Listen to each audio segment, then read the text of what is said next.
If you go up to a hotel front desk, they might ask, "Who are you?" And they want your name in order to check you in. Your name identifies you.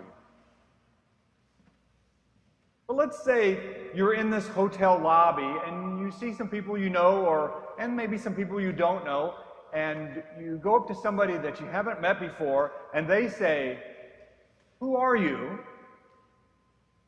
Well, how do you reply? I mean, it's the context that matters. If you're there for a wedding, you might say, "I'm a friend of the bride," or "I'm a cousin of the groom." If you're there for a conference, you might say, "I'm a librarian from Baltimore," or "I'm in risk management." What might identify us is our profession, or maybe where we come from. But maybe we're at this hotel for a life planning conference. And the leader might ask the group, "Who are you?" They might be asking something deeper. Yes, you can say, "I'm a daughter," or "I'm a grandfather," or "I'm a student," or "a lawyer," or we might even think of qualities. "I'm funny," "I'm organized." All those are true.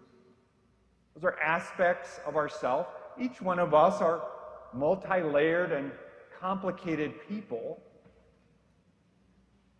And as we get clearer about our identity, our core identity, it actually can give us something to hang on to and point in a direction that we might go. For us to discover some of the deeper levels to that question, "Who are you?" a spiritual perspective can be helpful.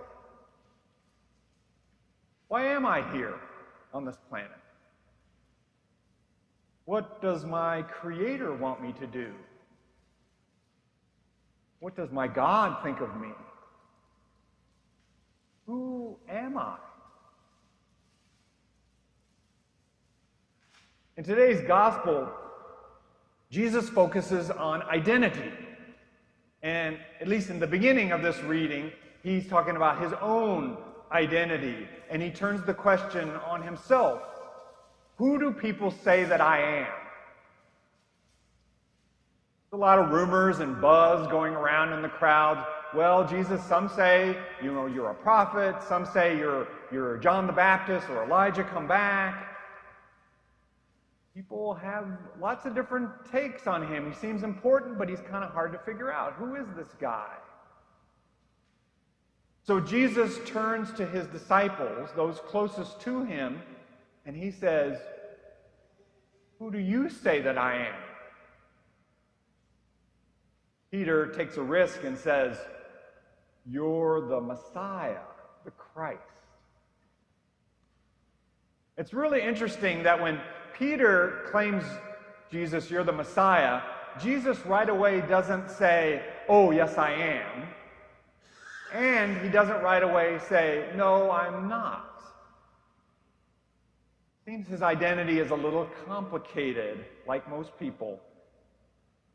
You get a sense that some of the qualities of the Messiah he's not ready to claim. Might be because back then in ancient Israel, they were expecting a chosen one who was going to be a conquering warrior, who was going to come and kick out those bad people and intervene and make everything right again. Jesus lets them know that he's really not about power and control. His path is more about being vulnerable, to suffer, to enter into human hardship and sacrifice.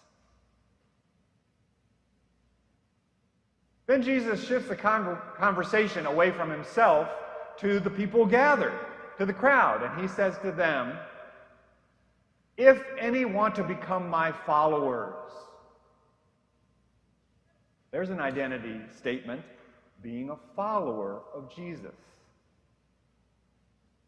Each person in that crowd 2,000 years ago had to do some sorting out. Is that what I want? Is that my identity, to be a follower of Jesus? What level of commitment am I ready to make to that? How central is that going to be to who I am?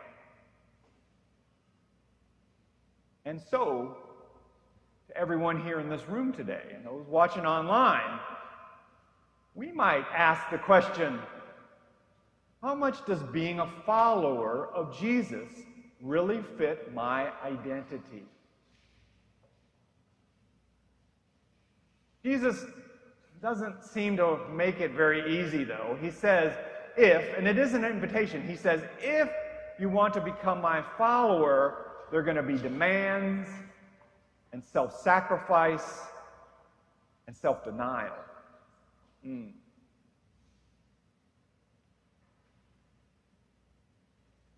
We are in luck today because we are having baptisms this morning. If we want to clarify what it means to be a follower of Jesus, this is a really good place. Baptism is that initiation moment into the Christian community. What does it say to baptize someone to be a follower of Jesus?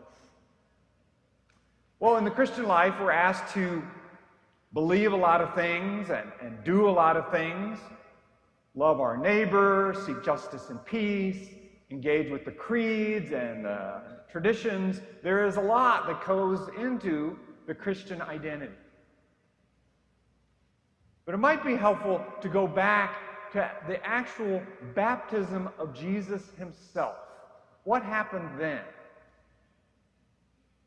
As Jesus stepped into the River Jordan, water was poured on his head, and he heard a divine voice say to him, "You are my child, the beloved.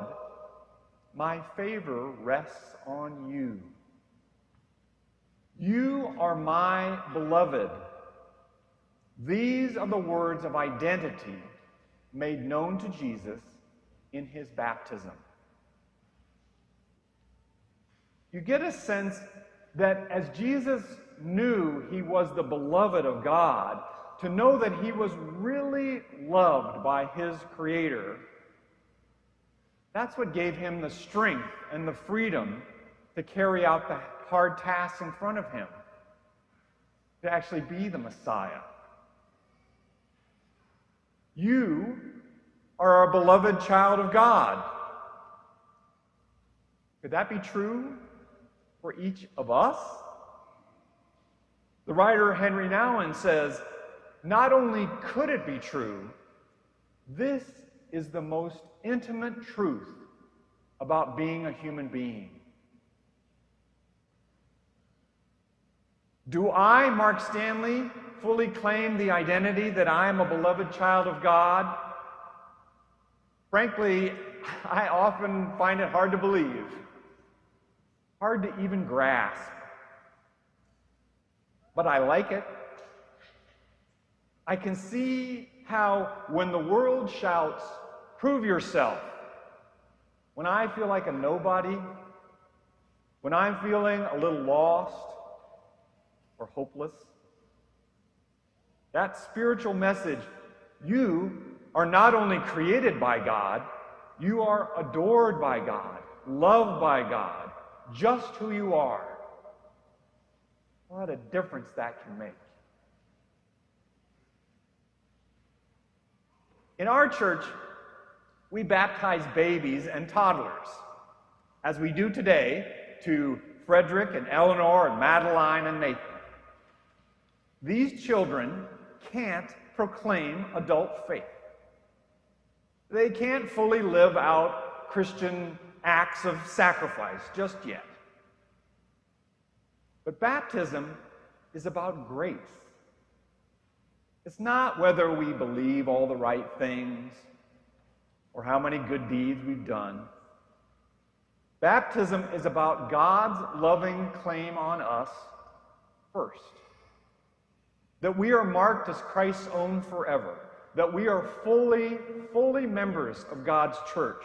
this is not something that you and I earn or deserve, but it's a free gift to us. As these children grow into their identity, as each of us try to grow into our identity, they will discover more layers about themselves. They will wrestle with the question, who am I? May they hear a truth made known to each of us in our baptism, a sacred voice saying, you are God's beloved. Now the parents and godparents are invited to come forward, and any children are invited to come sit up front around the baptismal bowl.